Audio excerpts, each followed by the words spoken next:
I think I read an article somewhere. It might have been in the UK. I'm not sure. And they asked kids what they want to be when they grow up, and the number one thing was a YouTuber. And then when I first read that, I was like, "Oh man, we're screwed." Like, this is where the world's going. No one wants to be a doctor anymore, or a scientist, or they don't want to go solve any real problems. They want to go on YouTube. This is great. I'll tell you what. I was talking to Kane one day, and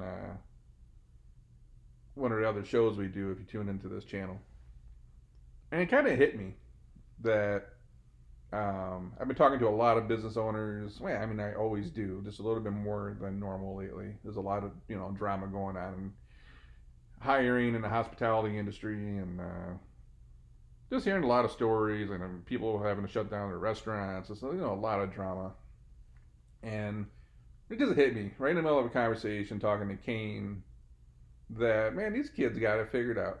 Like if you look at what the average like business owner is dealing with right now, especially in the hospitality industry, especially on the food and beverage side, it is pure hell.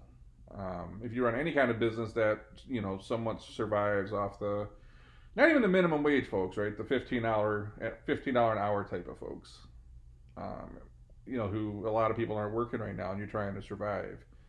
If you look at the amount of shit they got to put up with, dealing with 10, 15, 20 people that don't show up, they call off, a lot of them steal. You got a couple good workers you rely on, but then they end up getting overworked and leave.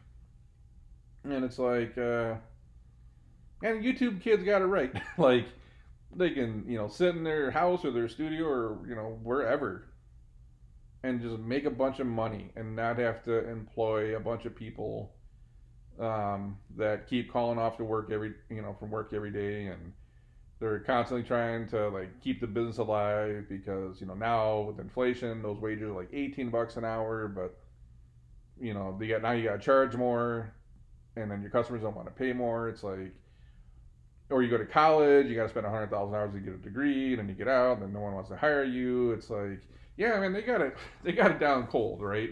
I'm gonna go do YouTube and make money and not have to deal with corporate America, not have to deal with starting my own business, and not have to deal with employees.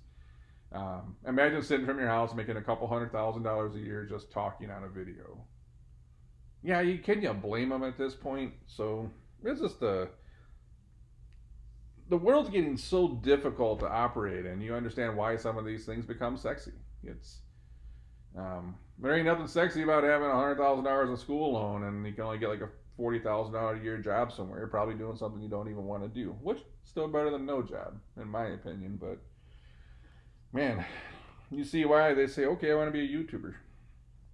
You got this article saying Wall Street influencers are making $500,000, topping even bankers. I mean, shit. Finance firms have long struggled to reach the young new customers until now. Yeah, my issue is, I like investing in stuff, and a lot of the stuff I see. No, I'm about to get myself started here. I don't want to get my financial advice from TikTok. I uh, I also don't know anyone that's got like real money. When I say real money, they're not like dropping in 10, 20 grand or even 100 grand. I mean, these people are moving some real money. Yeah, they're not getting advice from TikTok, okay?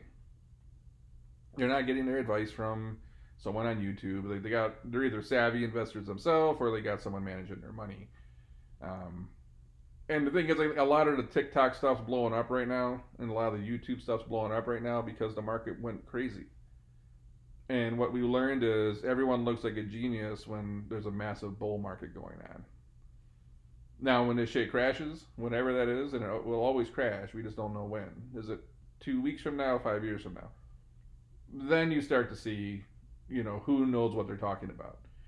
But everybody looks good in this market, right? How many times did you get a text from somebody or a screenshot from their Robinhood account? I'm rich! Like, um, and then when the market cools off, you stop getting those texts. Another thing Kane and I were just talking about.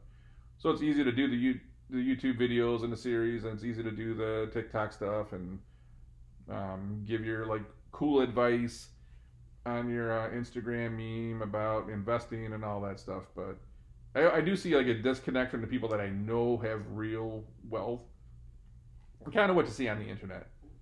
In the same sense, if I'm sick, I don't try to go on to Google and try to self-diagnose. Um, doesn't work out that good. So, but to be an influencer, you build up this channel, and now with any channel, you end up becoming a distribution center. You have kind of corralled all these people, and now you can pimp something to them, and that's what the whole social media is about right now. You get the biggest audience I can, so I can pimp something to them. And if you get a highly focused, large audience, you go get an advertiser that really wants to. You're the tennis channel. The tennis channel is great. The golf channel is great because you got a bunch of people that just watch tennis or just watch golf. And there's companies out there that run the demographics, and they say, tennis people tend to buy our product, so I'm going to go run my commercial on the tennis channel. That is what you do right here. You go build a financial channel up. You know what the audience is, and the next thing you know, you got these large financial companies want to run ads or sponsor you. But there's a whole other part to that. If you got the right audience, now luxury places want to use your channel as a place to advertise, not just finance, right?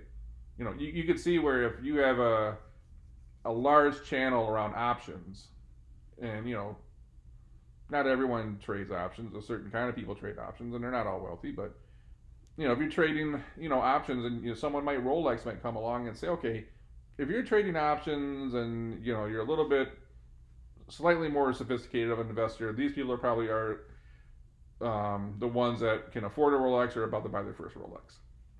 Now you can see Rolex coming in and wanting to advertise on your channel because you have a slightly higher net worth type of audience. So you can see where these people end up making the money. It's not just on what do you get if you're $3 to $6 CPM on Google. If you're doing really good, $10 to $13. Not bad, but it won't be as good as if someone like Ameritrade comes along and wants you to pimp something to their audience, or if Rolex or Lexus or someone comes along and wants you to be your sponsor so you can get to that audience. That's what it comes down to. You're the TV show where you got a certain demographic, and then people are going to want you to sell stuff to them. Not even sure you need to know what you're talking about. You just need the audience. There's a lot of YouTube channels out there that I listen to, and it's like, man, I just don't agree with a lot of this shit. But they'll have 3, 4, 500,000 or more subscribers.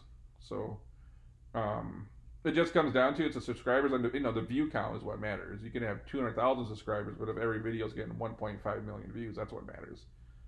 But if you got that kind of backing, it's like it almost doesn't even matter how right or wrong you are. If people just want to listen to you, maybe it's like Kramer.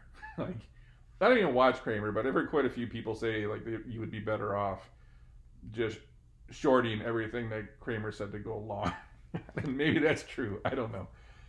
But it's one of those things that's entertainment. Kramer's entertaining. I'm assuming it's entertaining if you watch him. So you just kind of got to be this it's like edutainment, right? You can try to drop some financial knowledge, and you can kind of have it be a show where it be funny, and the whole part is you're trying to just gather this audience so you can sell things to them. That's it. It's do you want to go work 70, 80 hours a week on Wall Street, or do you want to sit in your little home studio and talk and make $500,000 a year? Yeah, I can now see why those kids are saying I want to be a YouTuber when I grow up. Who the hell wants to go to college for 4 years, dig a hole in debt, and then go work an annoying corporate job? Yeah, this YouTube shit sounds like fun right now. But anyways, that's all I got on this one. I just recent conversations, and I saw this pop up, and it's like, I get it. I don't know how good it is for society, but I get it. Like, you hope the smart people still want to go be doctors and scientists and researchers and help make this place a better world. But man, a lot of times I feel like we got this big brain trust that everyone goes into finance and the tech world, and I just don't know how many problems we're solving. The good news is we will be entertained. Like, there's always another YouTube channel coming out with shit on it that's going to keep us entertained. So the world might be falling apart, but we won't be bored.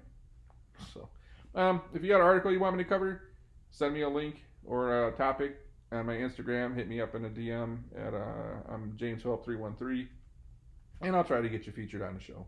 Until then, I'll catch you on the next one.